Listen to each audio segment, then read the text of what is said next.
The People's Front, Dimitrov, 1935. 1.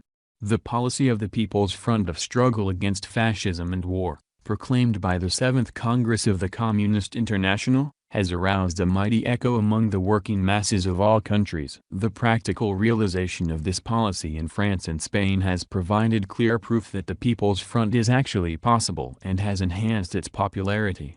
There is not a single country, at the present time, where the idea of the People's Front does not daily find more and more adherents among all those who cherish democracy and freedom, among all those who advocate peace among nations. The effort to form a People's Front is growing as well in countries where the bourgeois democratic revolution has still by no means had its last say, in Japan, for instance, where the fascist feudal military clique, with its rapacious military adventures on Chinese territory and on the frontiers of the great Soviet Union, is thrusting the Japanese people into an abyss of most terrible calamities, and it is growing also in the so-called classic countries of bourgeois democracy, in Great Britain, for instance, where the destinies of nations have been traditionally decided by the two parties of monopoly capital, the Tory and the Liberal, which, by their reactionary policy both nationally and internationally, pave the way for the burial of democracy and peace. The tremendous historical significance, the correctness and timeliness of the People's Front policy, are perhaps particularly clearly expressed in the attitude toward this policy shown by the enemies of the proletariat, the enemies of democracy and peace, the fascist war incendiaries, and the reactionary forces throughout the world. The governments of capitalist countries, bourgeois parties, statesmen and politicians, bourgeois newspapers, have all become seriously alarmed by the decisions of a Congress. The reactionaries of all countries have raised an unparalleled campaign of slander and calumny against the Communist International and against all adherents of the People's Front. In fascist Germany they have even formed a special organization, called the Anti-Comintern, to carry on propaganda on an international scale against the Communist International and to combat the policy of the People's Front. At the National Socialist Congress in Nuremberg, Hitler, Goebbels and Rosenberg opened a particularly furious cannonade against the danger of the People's Front, which is menacing the fascist dictatorship,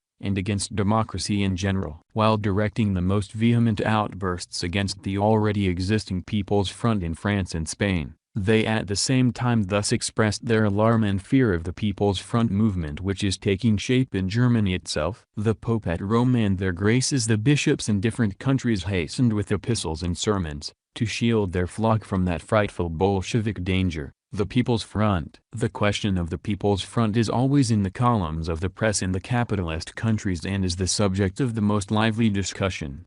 The workers' class enemy quickly sensed and understood what a tremendous danger the People's Front, the unity of all anti-fascist forces, constitutes for him. As long as the proletariat is disunited, as long as it is isolated from the other strata of toilers, the working people in town and country, as long as it has not established proper relationships and collaboration with the other democratic forces in the country, it is not so difficult, as the examples of Italy, Germany and Austria have shown, for the handful of financial and industrial magnates, for the fascist bourgeoisie, to crush the working class movement, to defeat the various strata of the people one by one, and destroy democracy. The fascists have successfully applied the well-known crafty motto, divide and rule. But when the scattered proletarian detachments, at the initiative of the communists, join hands for the struggle against the common enemy, when the working class, marching as a unit, begins to act together with the peasantry,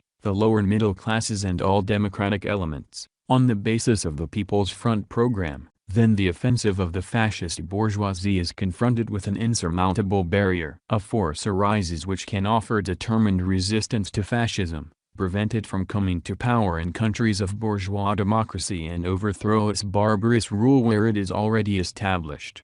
As the examples of France and Spain have shown, the establishment of the People's Front signifies a turning point in the relation of forces between the proletariat on the one hand, and the fascist bourgeoisie on the other, to the advantage of millions of the working masses. The People's Front makes it possible for the lower middle classes, the peasantry and the democratic intelligentsia, not only to resist the tutelage and oppression of the clique of finance capital, but also to rise up against it in defense of their vital interests and rights. relying for support on the militant collaboration of the working class nationally and on an international scale. The People's Front offers a way out of the situation which seemed so hopeless to the sections of the lower middle classes, who considered themselves doomed to submission to fascist domination. The People's Front helps the working class to avoid the political isolation toward which the bourgeoisie purposely impels it. It creates the most favorable conditions for the working class to accomplish its historic role, to head the struggle of their people against the small clique of financial magnates, big capitalists and landlords, to be in the vanguard in the uncompleted democratic revolution and in all movements for progress and culture. The class struggle between exploited and exploiters thus receives an immeasurably wider base and a mighty scope, while the split in the ranks of the working class, the absence of unity between them and the other strata of the working people, pave the way to power for fascism. The unity of the proletarian ranks and the formation of the People's Front ensure victory for democracy over fascism, defend peace against fascist incendiaries of war, and in the long run pave the way for the victory of labor over capital.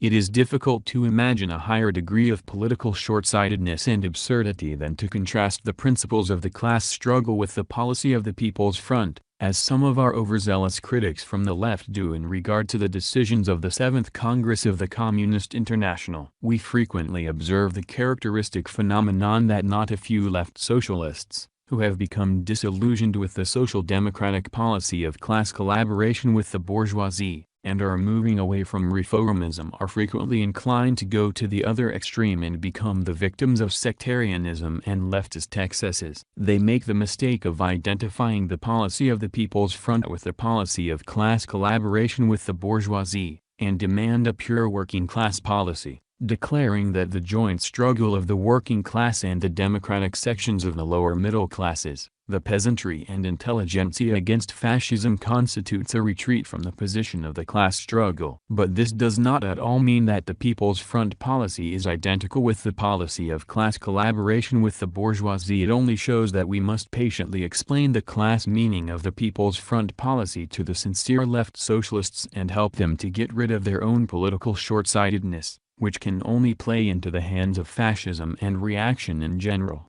2. As was stated at the 7th Congress of the Communist International, the People's Front will be formed in a different way in different countries, depending on the historical, social and political peculiarities of each country and the concrete situation existing therein. To imitate uncritically and transfer mechanically the methods and forms of the People's Front in one country to another can only complicate its formation, expansion and consolidation.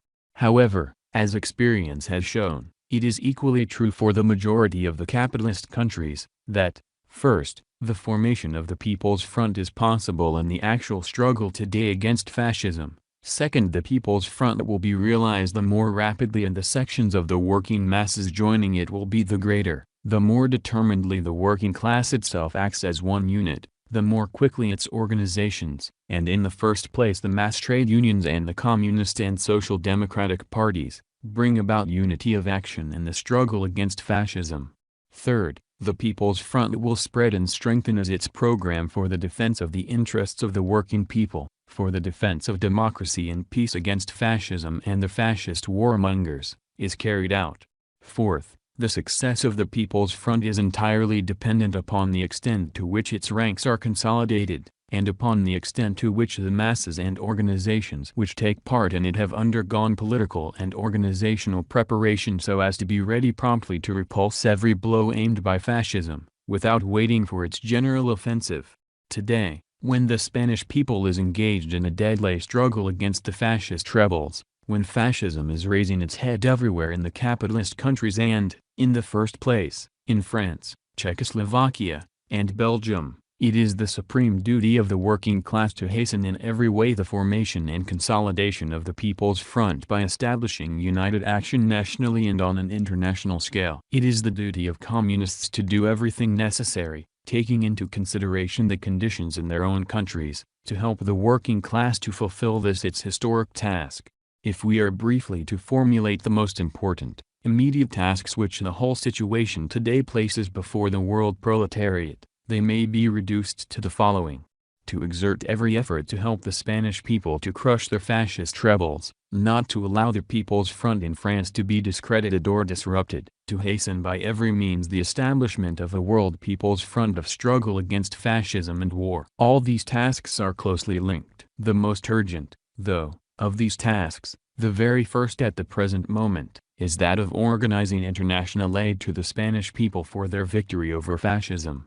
The course of development in all the capitalist countries in the near future will depend a great deal upon the outcome of the struggle of the Spanish people against the fascist brigands. The action undertaken by the fascists in Spain has shown once more that fascism is not only the bitterest enemy of the proletariat, the enemy of the Soviet Socialist republics, but the enemy of every form of liberty, of every democratic country, even if its political and economic regime does not go beyond the bounds of bourgeois society.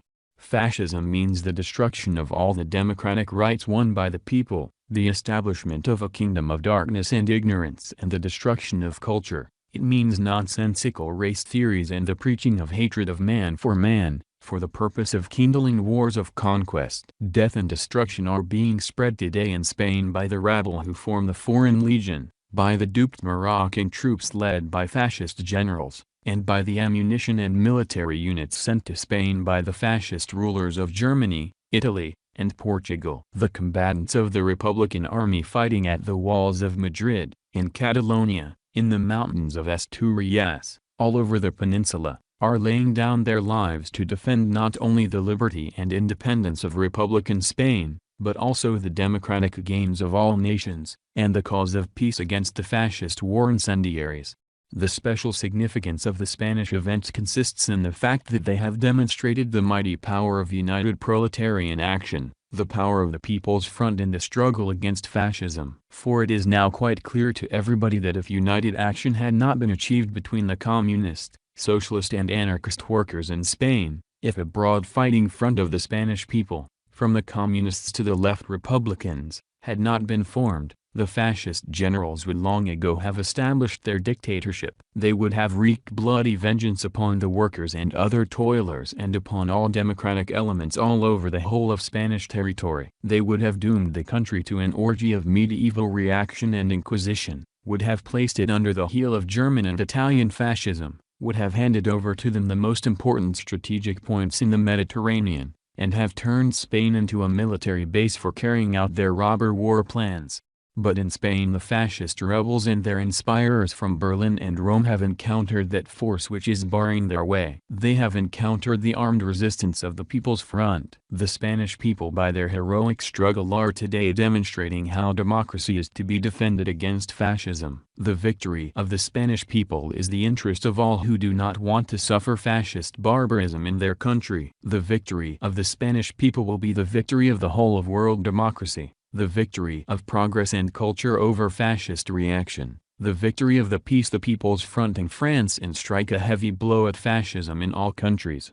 The heroic struggle of the Spanish people serves as a striking and convincing warning to the fascist forces of darkness in those countries where they are feverishly preparing for fascist coups d'état, that the time has passed when fascism can make use of disunity in the ranks of the working class and other toilers, when it can catch the people unawares, when it can deceive the politically backward sections of the population and seize state power. It shows that where there are a firm People's Front and international solidarity of action among the working class, it will be impossible to establish fascist rule over a people prepared to defend their freedom and independence. Thus, the cause of democracy and peace in Europe, the struggle against fascism and war in all countries, is linked in 1,000 ways with the interests of the People's Front in Spain, whose courageous fighters have taken up arms to defend the Republic and ensure the victory of the Spanish Revolution. 3. Everything that has happened during the recent period, and primarily the lessons of the Spanish events, point to the fact that the time has come when we must defend democracy by every means, including the force of arms. These are the lessons that must be learned and well remembered by all workers and other toilers, by all those who do not want to become victims of fascist bondage and savage violence. It is not at all that the supporters of democracy and peace are in general advocates of armed struggle, but that fascism kindles the flames of civil war against the democratic regime of the country, brings about destruction and death, and compels the people to defend their lives, their freedom and independence by taking up arms. It must be understood that it is not a case now of some far distant menace of fascism, but that fascism, which has already set up its terroristic dictatorship in such big countries as Germany and Italy, and is seeking to do the same in Spain, is preparing to crush the working class movement and to destroy democracy in other countries, and that it kindles the flames of world imperialist war. The war undertaken by fascism against the Spanish people cannot be considered as a casual isolated act. No, this war is a link to the chain of the fascist offensive on the international arena. No illusions must be harbored that the war undertaken by fascism against the Spanish people will be the last of its kind. Fascism is preparing to strike at democracy in France, Belgium, Czechoslovakia, at the democracy of England, Switzerland, Scandinavia and other countries. Everywhere the fascist reactionaries are feverishly working, from within and without, to prepare, organize and, at a convenient moment, to carry out fascist rebellions and coups d'état. In order to prepare for a new imperialist war, to seize foreign territories and to subject other nations, in order to ensure the unbridled rule of the most reactionary, rapacious elements of finance capital and to organize a crusade against the Soviet Union, fascism needs to smash the working class movement and destroy European democracy. All adherents of democracy must bear in mind that the fate of anti-fascist democracy in Europe is indissolubly bound up with the fate of the working class. With the establishment of the People's Front, democracy will inevitably perish under the blows of the fascist offensive, if it does not rely for support on the working class and the broad masses of the working people, if it is not prepared to defend itself against fascism by every means at its disposal. The policy of retreating before fascism, both nationally and on an international scale, brings grist to the mill of fascism, it brings destruction to the nations. It means the end of democracy. This policy is equally harmful for those who retreat before fascism inside the country and those states which retreat before it on the international arena. The fascist rulers of Germany are systematically blackmailing the countries of bourgeois democracy, and the present rulers of those countries succumb to the influence of this blackmail. But it must be realized that the brazen fascists are becoming the more insolent the more concessions are ceded to them, and the less the resistance they meet. The fascists are using their well-tried method of provocation. In Germany they burned the Reichstag and then shouted that the communists had done it. In Spain they started a rebellion against the parliamentary regime, against the lawful republican government, and then shouted that the People's Front was to blame for the civil war. The fascists put fear into the hearts of the spineless liberals and flabby Democrats, while the democratic jobbers fearing for their profits and the ministers, politicians and leaders from the ranks of various liberal and democratic parties who cling to their soft seats, as well as not a few people from the Socialist and Amsterdam Internationals, give way to this intimidation and do their utmost to find means of conciliation with fascism. They try to persuade us that such a middle policy can be adopted whereby the wolves would be satisfied and the sheep go unharmed. But concessions will not sate the fascist wolves. This kind of policy will not check them. Actually, it only leads to demobilizing the forces and the will of the working masses. The Spanish events provide a particularly vivid example in this respect, too. It is now clear to all that the fascists, and first and foremost the fascists of Germany and Italy who have raised the revolt, with the Spanish generals as their cat's paws, counted upon the young Spanish Republican government not offering them any serious resistance. They expected that it would not be difficult for them to subject the country and take over its natural wealth and the islands having strategic importance. In resorting to military action in Spain, the fascists had before them the examples of the recent past, when their criminal acts had been allowed to go unpunished. The introduction of compulsory military service in Germany, the militarization of the Rhineland, the seizure of Ethiopia by Italy and the earlier seizure of parts of China by Japan, which took place with the connivance of the bourgeois democratic countries and the League of Nations, have whetted the appetites of the fascist bullies and encouraged them to attempt a new robber raid. The fascists would never have dared to kindle the flames of civil war in other countries, to send arms,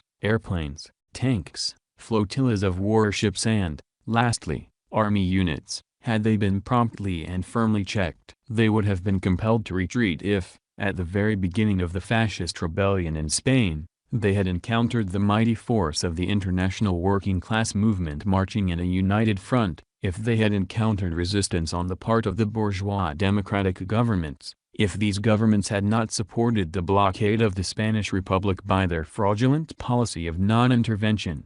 We often hear the argument advanced by people who pretend to be adherents of democracy, that the establishment of the People's Front only leads to increased fascist aggression, that it hastens the armed action of fascism. From this they draw the conclusion that if you want to avoid the barbarous rule of fascism, do not form a People's Front, but try to come to terms peacefully with Hitler and Mussolini and your own Hitlers and Mussolinis in each country. But nothing could be more misguiding and harmful for the proletariat and the people in the bourgeois democratic countries than to follow the sheepish wisdom of these woebegone democrats. It amounts to the absurd, stupid, foul moral, don't annoy the beast if you don't want it to attack you. And this monstrous moral is being taught to the social democratic workers precisely after the cruel defeat of the working people of Germany and Austria.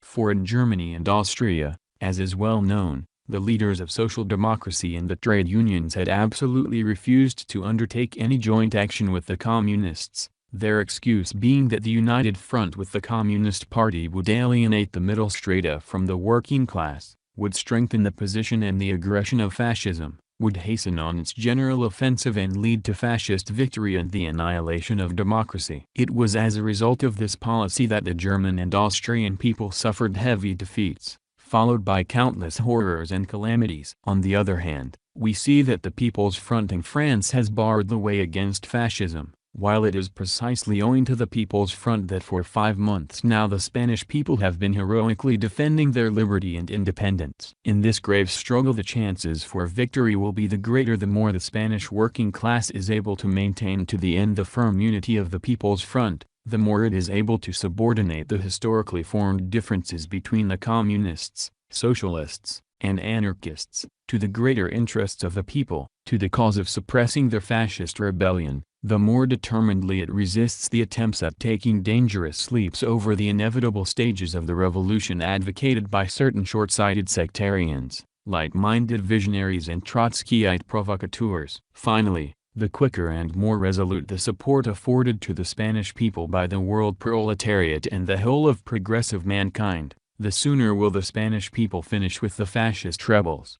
An analogy, it is true, is not always proof, but frequently it throws a clearer light on a given situation. We can definitely assert that if, at the time of the Leipzig trial when the sword of brutal Hitler fascism hung over the heads of the accused communists, the anti-fascists of all countries, and we in court, had adhered to this wiseacre policy of don't annoy the beast, German fascism would not then have suffered such a moral and political defeat, the heads of the falsely accused communists would not have remained on their shoulders, and the St. Bartholomew night prepared by the bloodthirsty fascists for the thousands of prisoners of fascism in the jails and concentration camps would not have been averted.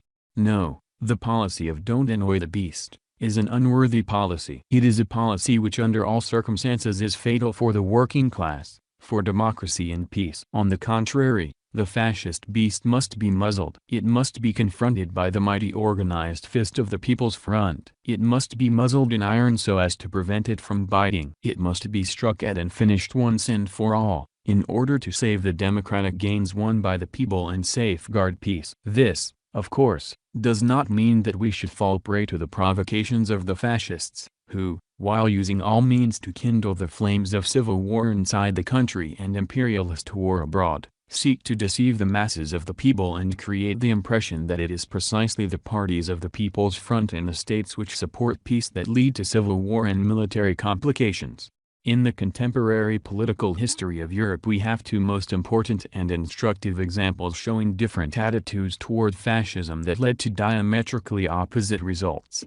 While in Germany the social democratic leaders refused to establish united working class action and, precisely because of this, facilitated the advent of the fascists to power, we have a different example in France. The French proletariat, thanks to the joint action of the Communist and Socialist parties and the policy of unswerving struggle on the basis of the People's Front against the fascist danger, caused fascism to be effectively repulsed and prevented the fascists from establishing their rule. This is the greatest victory of the proletariat and democracy in Europe after the coming of fascism to power in Germany. And the working people of other capitalist countries can and must learn much from the French proletariat. But these successes in France are only the first successes. They must be consolidated. They demand that the offensive against fascism proceed further. Every attempt to discredit and break up the People's Front must meet with the most resolute resistance on the part of all workers, all anti-fascists. The mustering of the fascist forces within the country, the growing fascist aggression in neighboring countries, the Spanish events, which are fraught with lessons to be learned, indicate clearly to the workers and all anti-fascists that they must increase their efforts tenfold in the struggle against fascism, that they must forge an even stronger and more stable united People's Front. There is no ground to doubt that this line will be followed persistently and firmly, as the only correct line in this struggle against growing fascist aggression. But maintaining the People's Front in France does not mean by far that the working class will support the present government at any price. The composition of the government may change, but the People's Front must remain and grow stronger all the time. If for some reason or other the existing government should turn out to be unable to put through the program of the People's Front, if it takes the line of retreat before the enemy at home and abroad, if its policy leads to the discrediting of the People's Front and thus weakens the resistance to the fascist offensive, then the working class, while still further strengthening the bonds of the People's Front, will strive to bring about the substitution of another government for the present one, of a government which will firmly carry out the program of the People's Front, will be capable of dealing with the fascist danger, will safeguard the democratic liberties of the French people and ensure its defense against foreign fascist aggression. Alongside with maintaining and strengthening the People's Front in France, the unfolding of united action among all sections of the English working class against fascism and war deserves special attention. England plays a tremendous role in the whole of the political life of the world. Her position most definitely influences a number of bourgeois democratic countries and the international situation in general. The whole situation today raises with particular force the question of the role of the working class of England nationally and on an international scale. This fact imposes on it particularly important obligations with regard to the struggle against fascism and for the preservation of peace, and also with regard to the task of establishing international unity of the working class movement. The English working class won democratic rights earlier than the working people of other countries. The democratic regime they won has made it possible for them to influence the policies of their country to a greater extent than is the case with the proletariat of a number of other countries. The English workers possess powerful means for the struggle for democracy, to safeguard peace against fascism and, in particular, against the fascist brigands in Spain and the German, Italian and Portuguese interventionists.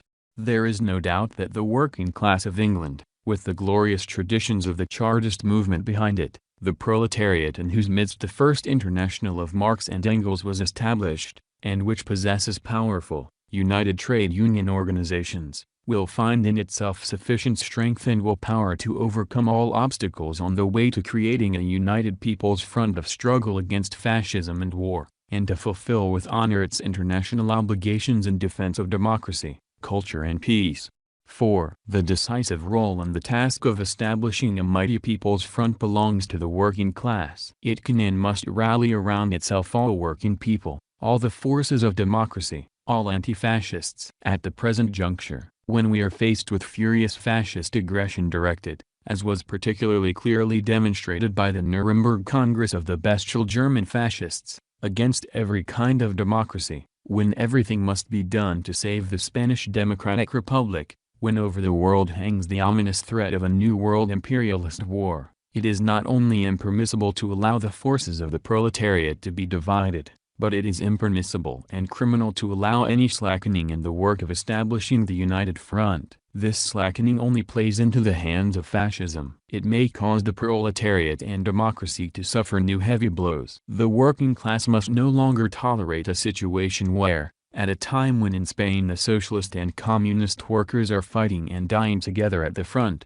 defending not only the liberty and democracy of the Spanish people but the democracy and culture of the whole of Europe against fascist barbarism, There are to be found leaders of the Second Socialist International who bring all their influence to bear to widen the split in the proletarian ranks.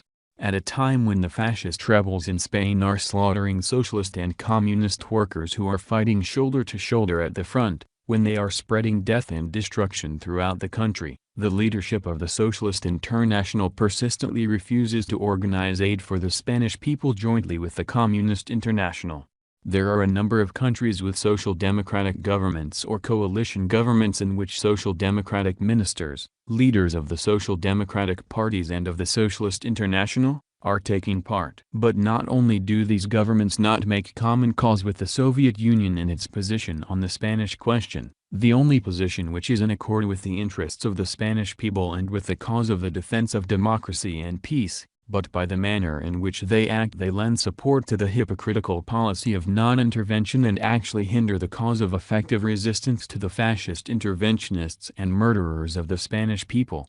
Of course, the responsibility for this policy, which is most detrimental to the interests of the world proletariat, lies with the socialist leaders who are carrying it out. But it would be against the historical truth if we were to keep silent concerning that share of responsibility which falls upon all leaders and members of the Socialist and Amsterdam Internationals. For the leaders speak and act on their behalf, as their representatives. Inasmuch as they allow such a policy to be pursued, they cannot disclaim responsibility for it. They must become cognizant of the common duty history places upon them, together with the communists, to do everything to bar the way against fascism and to safeguard peace. In the formation and extension of the People's Front of Struggle against Fascism and War, the greatest significance is attached to the united front of the working class itself in the main capitalist countries, to united action on the part of the Communist and Social Democratic parties, as well as the trade unions of different political tendencies and, on the international arena, to joint action of the Communist and Socialist and Amsterdam International. All obstacles in the way of this united action must be removed as rapidly as possible. To this end the Communist parties and all supporters of proletarian unity and the People's Front in the ranks of the Socialist and Amsterdam Internationals have a tremendous amount of intensive daily activity ahead of them. The 7th Congress of the Communist International was fully aware of the fact that it is no simple task to put an end to the split in the ranks of the working class. All that the enemies of the working class, their agents and henchmen have done over the course of long decades for the purpose of dividing the forces of the working people cannot be eliminated with a wave of the hand and by mere wishes.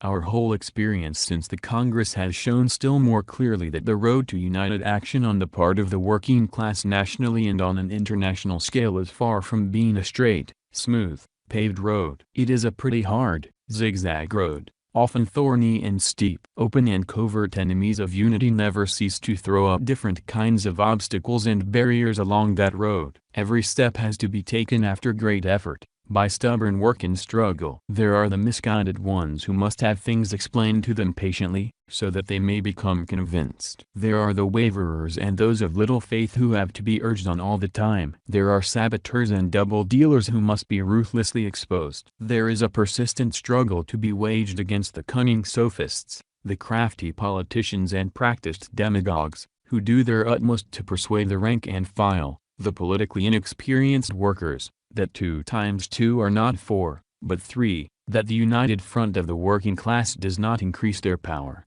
but only leads to increased fascist aggression.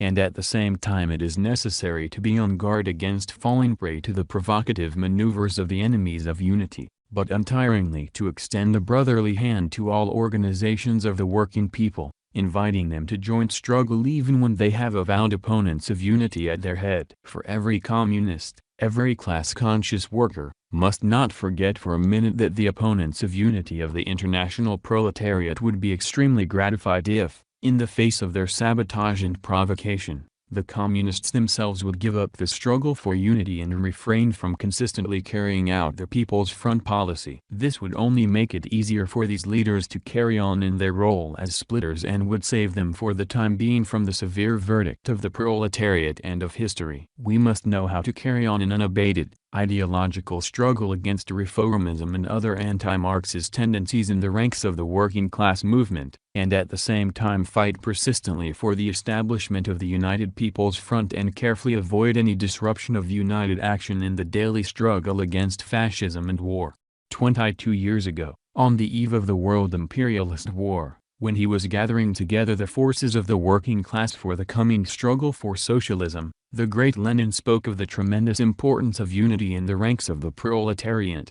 The workers do need unity. And the thing that must be understood above all else is that, apart from the workers themselves, no one will give them unity. No one is in a position to help their unity. Unity cannot be promised. That would be an empty boast, self-deception. Unity cannot be created out of agreement between little groups of intellectuals. This is an error of the saddest, most naive and ignorant type.